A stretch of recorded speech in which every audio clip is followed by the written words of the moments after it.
the next sort of This is this is probably. I mean, I won't take you through all the individual bits because there's all sorts of there's things like might change part of the drum suddenly one afternoon and things like that and all that. But eventually, after going through the desk a couple of times, we end up in this sort of scenario where, as you can see, it still looks like there's quite a lot on it, but it's actually pulled down to quite the most significant parts. What kind of time length are we talking from? The demo to this one stage? Ages. The demo we were playing out for a year and a bit. About a year, yeah. But this actual version, I'd say from start to finish, solid work was probably about 4 or 5 weeks. So it's a big process. This one was. Yeah, just because of the complications, really. So, this is roughly where we're at.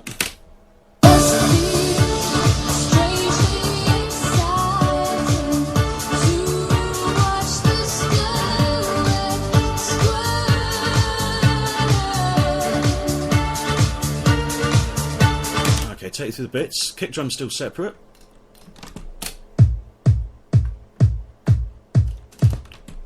Drums still doing their thing. A little bit of extra percussion at the end.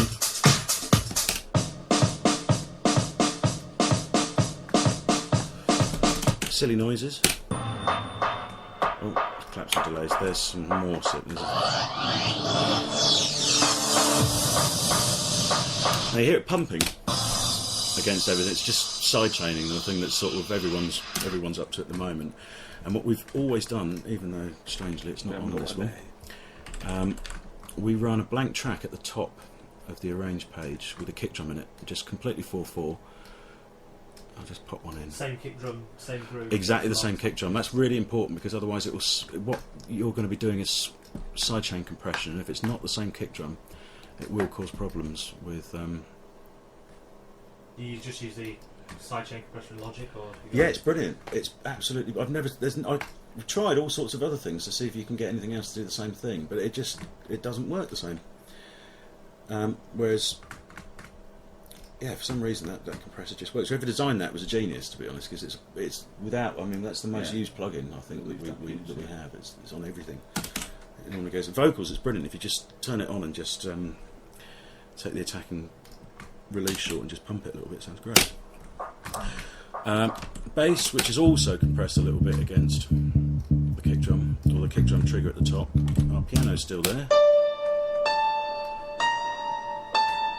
This wants an even more reverb. Did you sidechain the strings as well to keep Yep. them with it? So the whole thing pumps then from Yeah, the kick. and effectively it gives you that over-compressed feed. It just makes everything louder. You can, as soon as you compress, especially a bass line, if it's dipping down slightly every time there's a kick drum in, then when it comes back up, so it's not clashing in level or power against the kick drum, so you can actually push it slightly louder than you normally would do.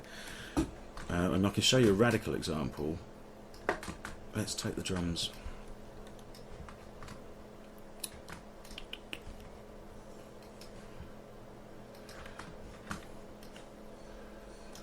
We just sever them.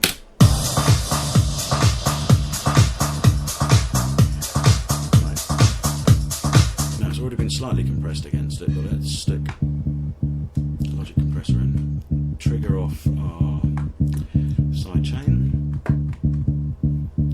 Peak. Now they've changed it slightly here. You have to put it back to its default where it used to come up in Logic.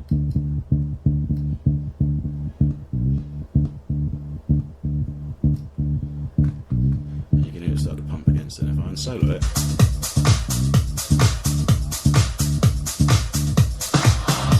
you can push it much louder than you would normally.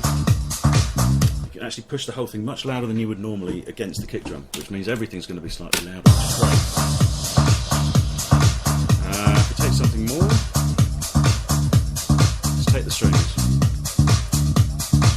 You hear it working a little bit there, let's do it a little bit more.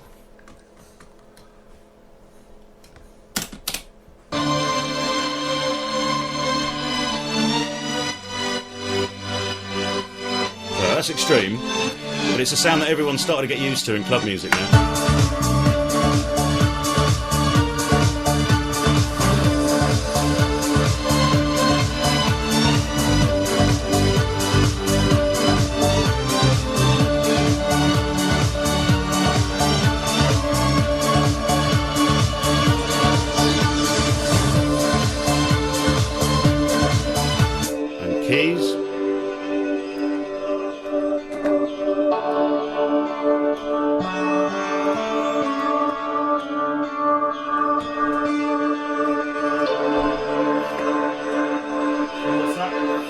just a pass of loads of keyboard sounds that we use as we're building up, so it's like a keystone. But you can hear. So that's flat. And that's with the compression on.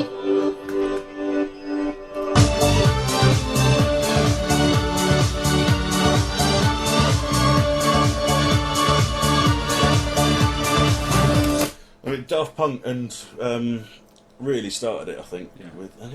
And obviously Eric Priest was another one that really. But it's really useful for club because you can just get everything louder. And obviously we didn't go that extreme on it.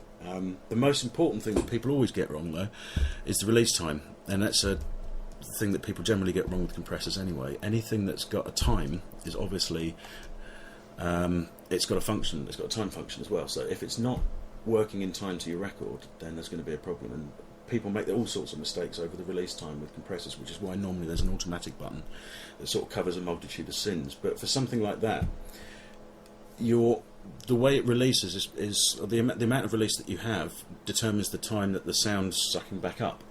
So if you've got that wrong, it's going to be completely out of time to your track. Can you give us an example of it? Yeah, let's give kick drums and bass and keys.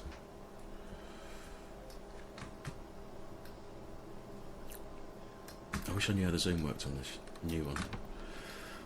It's very annoying.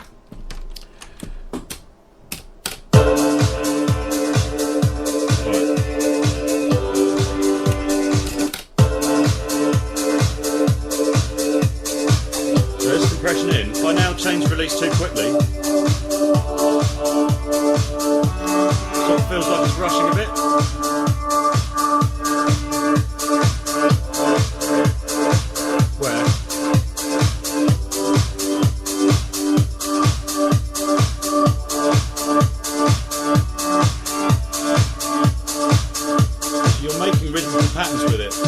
See the amount of compression going on from the sidechain. So obviously this needs to be coming back just at the right time. If I put it too late, you'll never get anything.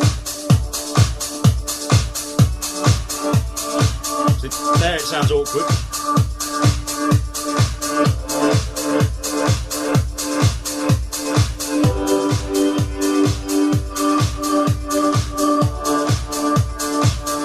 It's probably more prominent on the bass actually.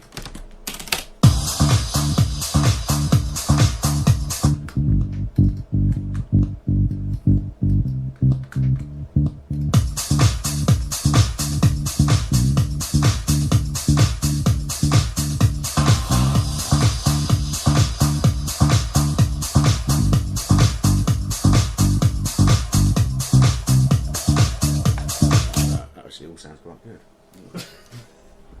But with pads you can really stuff it up because it will just come back in slightly in front of the hi-hats or something like that, and it will just it will really get on your nerves.